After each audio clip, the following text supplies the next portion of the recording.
Fala pessoal, esse é o Pick of the Week, nossa playlist semanal aqui do Primeiro Respira, onde a gente traz novidades, atualizações e dados científicos, evidências relevantes no mundo da reabilitação cardiopulmonar para vocês. Então hoje o artigo que a gente está trazendo é um artigo bem recente, publicado em setembro do ano passado, por um grupo de pesquisa que já traz bastante dados relevantes dentro do treinamento muscular inspiratório. E é um artigo bem interessante que discute, né, a combinação dos treinamentos aeróbico, resistido e inspiratório de uma maneira diferente, com 4 grupos diferentes. Então é um artigo robusto e diferente dos que já foram publicados, mas que complementam esses dados das evidências benéficas dessa modalidade na população de pacientes com insuficiência cardíaca. Antes de assistir o vídeo, não esquece de curtir o canal e deixar o seu comentário, curtir o vídeo, porque assim a gente sabe que esse conteúdo é relevante, esse conteúdo ajuda vocês a entenderem um pouco melhor aí as práticas dentro da reabilitação cardiopulmonar, e assim a gente pode produzir mais e mais conteúdos como esse. Então, bora pro vídeo.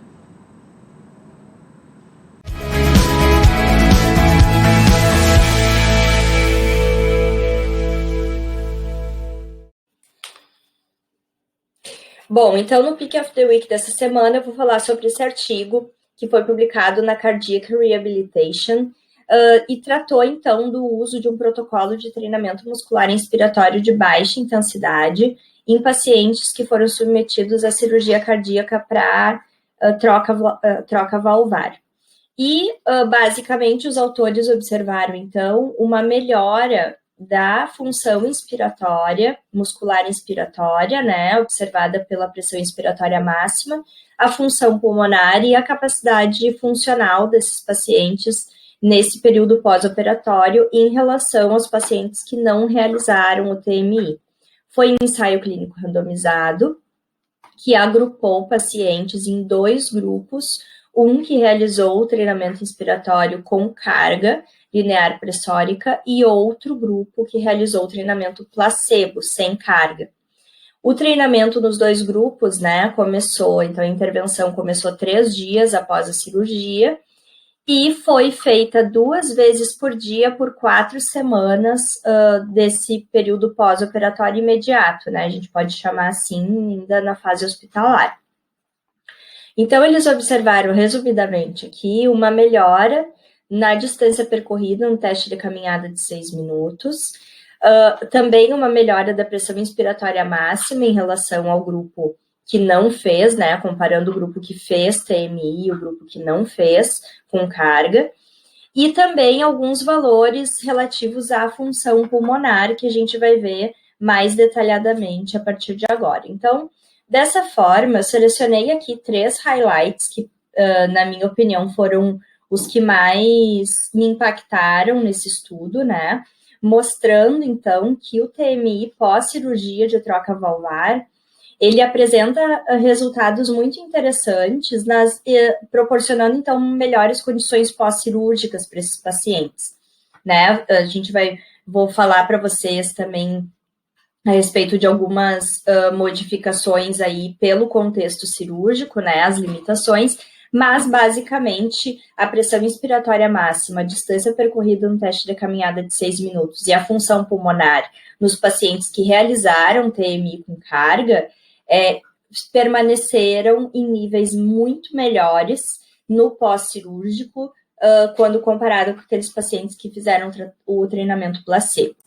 Bom, como todo ensaio clínico randomizado, então a gente tem esse fluxograma aqui, mostrando, né, que foram realizadas 58 cirurgias no período de coleta de dados, e dentro de todas as formas de distribuição dos pacientes, alocações e a continuidade do estudo, na análise, os autores mostraram aqui 12 pacientes, né, em um dos grupos e 13 pacientes no outro grupo. Então, foi uma divisão bem homogênea, certo? Então, foram 12 pacientes no grupo placebo e 13 pacientes no grupo treinamento com carga.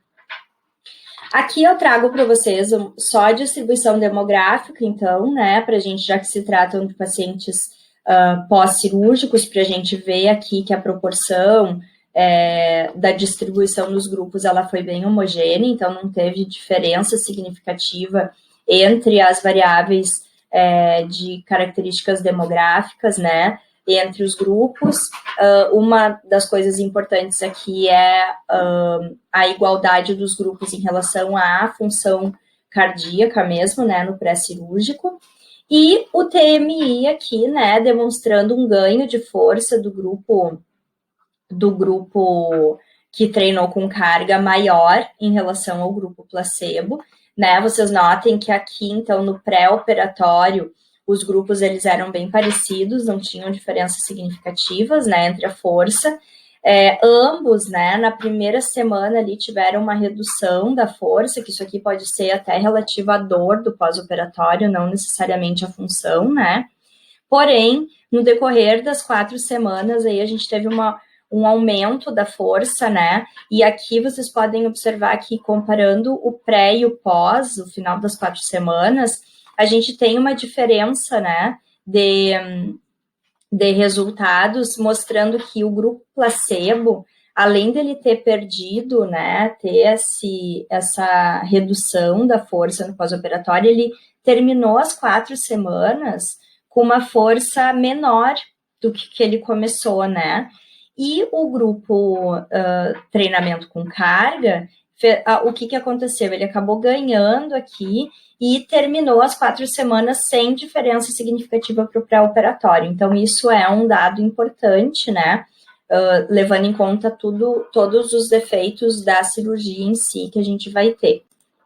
Bom, e aí observando a função pulmonar, aqui a gente tem no primeiro gráfico aqui o grupo treinamento, no segundo o grupo placebo, e aí vocês podem observar que temos vários resultados significativos, né, entre o pré e o pós-operatório no grupo placebo, né, e o que significa isso? Que, na verdade, a função pulmonar foi preservada, né, a gente não teve diferença significativa entre o pré e o pós-operatório no que diz respeito às variáveis de função pulmonar, né, medidas na espirometria nos pacientes que fizeram treinamento com carga. Então, aparentemente, o TMI, ele segurou essa função pulmonar aqui, reduzindo o prejuízo cirúrgico, enquanto no grupo placebo tivemos uma redução significativa em todas as variáveis, né, mostradas aqui nessa comparação do pré e pós, então mostrando que o não fazer o TMI, né, a ausência de carga e dessa intervenção no pós-cirúrgico leva, então, né, a uma redução da função sem nada que já a recupere em decorrência também do ato cirúrgico. Bom, e aí em relação à capacidade funcional e qualidade de vida, os resultados eles foram bem interessantes. Então, o teste de caminhada de 6 minutos, né, o teste padrão ouro para avaliação da capacidade funcional submáxima aí, amplamente utilizado, né, em pacientes com doença cardiovascular. E aí a gente observou aqui, ó, que comparando o pós-operatório dos grupos, né, que é esse destaque em amarelo, a gente observa que o grupo que realizou o treinamento inspiratório com carga, ele finalizou esse período de 4 semanas com uma distância percorrida não só maior, né, do que a que ele começou no pré-operatório, mas significativamente maior em relação ao pós-operatório do grupo placebo, certo? Apesar da gente não ter uma diferença estatística significativa, talvez pelo número da amostra, a gente tem um comportamento aqui. Sei que em termos de pesquisa, né, a gente não fala muito em comportamento quando a gente tem análise de dados, porque, enfim, tudo pode mudar com o aumento do número de pacientes, né, alocados, mas a gente pode observar aqui, em relação também ao pré e pós dos grupos, né, que a função, a capacidade funcional, ela foi reduzida, né, nesse grupo que não realizou o treinamento com carga, mas não foi um achado significativo. Em relação ao preditivo, né, o valor preditivo da distância percorrida nos grupos também, o grupo TMI com carga apresentou uma melhora bem significativa, né, bem importante em relação ao grupo placebo. E um aspecto muito interessante é aqui em relação ao SF-36, né, que é o questionário de qualidade de vida validado para essa população. Ele divide, então, né, a avaliação em vários aspectos aqui, psicológicos, físicos, sociais. E o que a gente observou, né, na verdade, eu observei como leitora desse artigo, que teve algumas reduções aqui significativas em relação, por exemplo, ao aspecto físico, né? E isso no grupo treinamento com carga foi significativo. No grupo placebo também teve essa redução, mas não foi significativo. Ou melhor, foi significativo nos dois grupos. E também em relação à vitalidade, né? Que reduziu. Então, o que a gente pode pensar disso, né?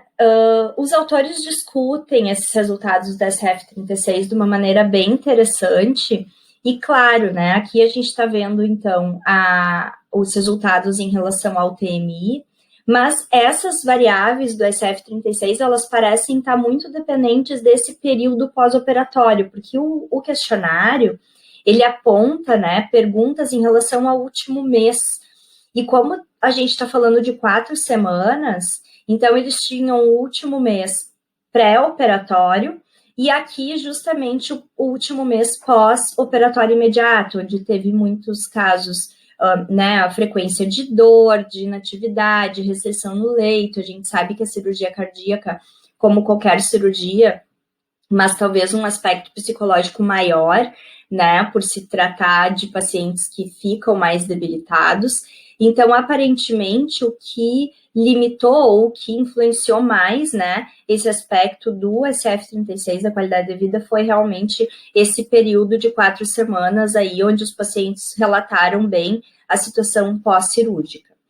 Bom, e finalmente, né, o que a gente pode concluir desse trabalho?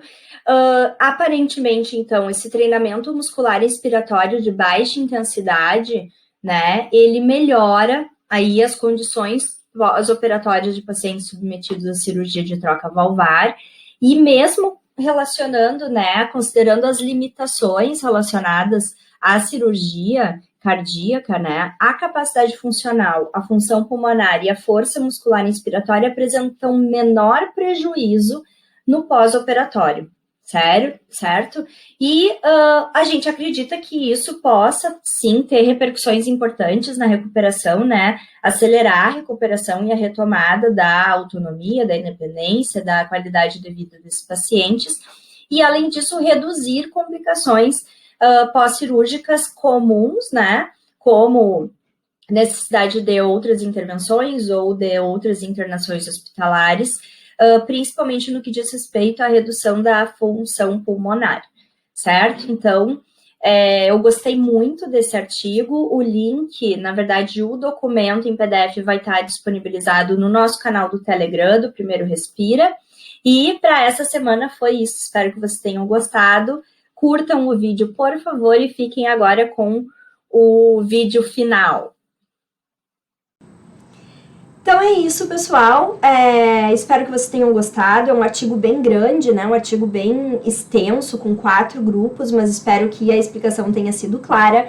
E se você ficou com alguma dúvida ou quer fazer algum comentário, aproveita esse espaço que tem aqui embaixo no YouTube ou nos encontre nas redes sociais, entre no nosso canal do Telegram e nos siga no Instagram para a gente poder manter esse contato e entender o que mais que vocês querem que a gente traga por aqui.